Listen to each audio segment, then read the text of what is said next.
আর আপনি যার সম্পর্কে জানতে চাইবেন তাকে ডাইরেক্টলি অ্যাটাক করবেন কথা দিয়ে। আসসালামু আলাইকুম ভিউয়ার্স, কি অবস্থা, সবাই কেমন আছেন? আমি তাকে জিজ্ঞেস করছিলাম যে বন্ধু, তোর এত পরিবর্তন কি করে হইলো? আচ্ছা, তুই চাকরি নিয়েছিস কতদিন হয়েছে? উত্তরে সে বলল, এই তো 2-3 বছর। তারপরে আমি তারে জিজ্ঞাসা করলাম যে তোর চাকরির স্যালারি কত টাকা দেয়?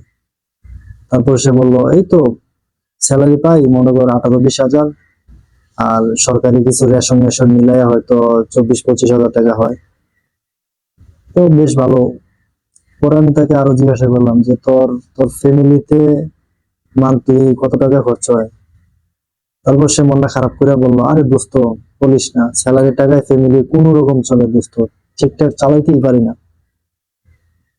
এই তো তোদের ভাবি গত মাসে গিফট চাইছে, আমি দিতে পারি নাই, এই নিয়েও তোর ভাবির সাথে আমার একটু রাগারাগি। তারপর বললাম, আচ্ছা যাক, বাদ দে। ফ্যামিলিতে টুকটাক কিছু প্রবলেম হয়, ওগুলা নিয়েই সুখ শান্তিতে সংসার করতে হয়, এটা কোনো ফ্যাক্ট না। তারপর তাকে জিজ্ঞেস করলাম যে আচ্ছা, তোর তো একটা বাইক দেখলাম, R15, ওইটা কিনলি কত দিয়া? তারপর সে খুব খুশিতে, কারণ আমি তাকে এটা জিজ্ঞেস করছি, সে খুব আনন্দের সাথে উত্তর দিল, বেশি নেয় নাই, ওটা 6 লাখ টাকার মতো নিয়েছে। তারপর আমি বললাম যে তোর বাইকটা খুব সুন্দর, তোর গাড়িটা খুব সুন্দর। তারপর আমি আরো জিজ্ঞাসা করলাম যে আচ্ছা, তোর তো ফ্যামিলি চালাইতে কষ্ট হয়ে যায় তোর স্যালারি টাকা দিয়ে, কিন্তু এত টাকা দিয়ে বাইক কিনলি কিভাবে? তারপর সে বললো, আরে বন্ধু আর বলিস না, আমার এক বন্ধুর খালাতো ভাইরে আমি একটা উপকার করছি, ওই উপকারের বিনিময়ে সে আমার এই বাইকটা উপহার দিছে। একটা তো ভালোই।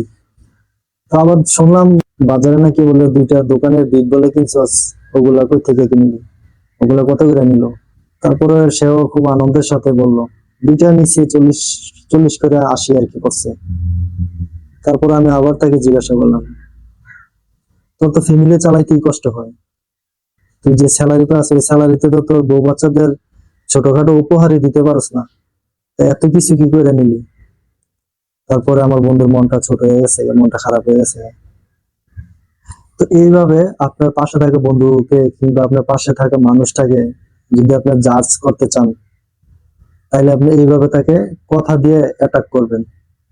কিন্তু তাকে জাজ করার জন্য সে কতটা সৎ, কতটা অসৎ, এটা জানার জন্য কোনো তৃতীয় ব্যক্তির কাছে যায় না, তাহলে ওই তৃতীয় ব্যক্তি আপনাকে সত্যও বলতে পারে, মিথ্যাও বলতে পারে, ওটার কোনো ভ্যালু থাকবে না। আর আপনি যার সম্পর্কে জানতে চাইবেন তাকে ডাইরেক্টলি অ্যাটাক করবেন কথা দিয়ে, তাহলে তার মুখ থেকে আপনি জানতে পারবেন যে আসলে সে কতটা সত্যবান ব্যক্তি কিংবা কতটা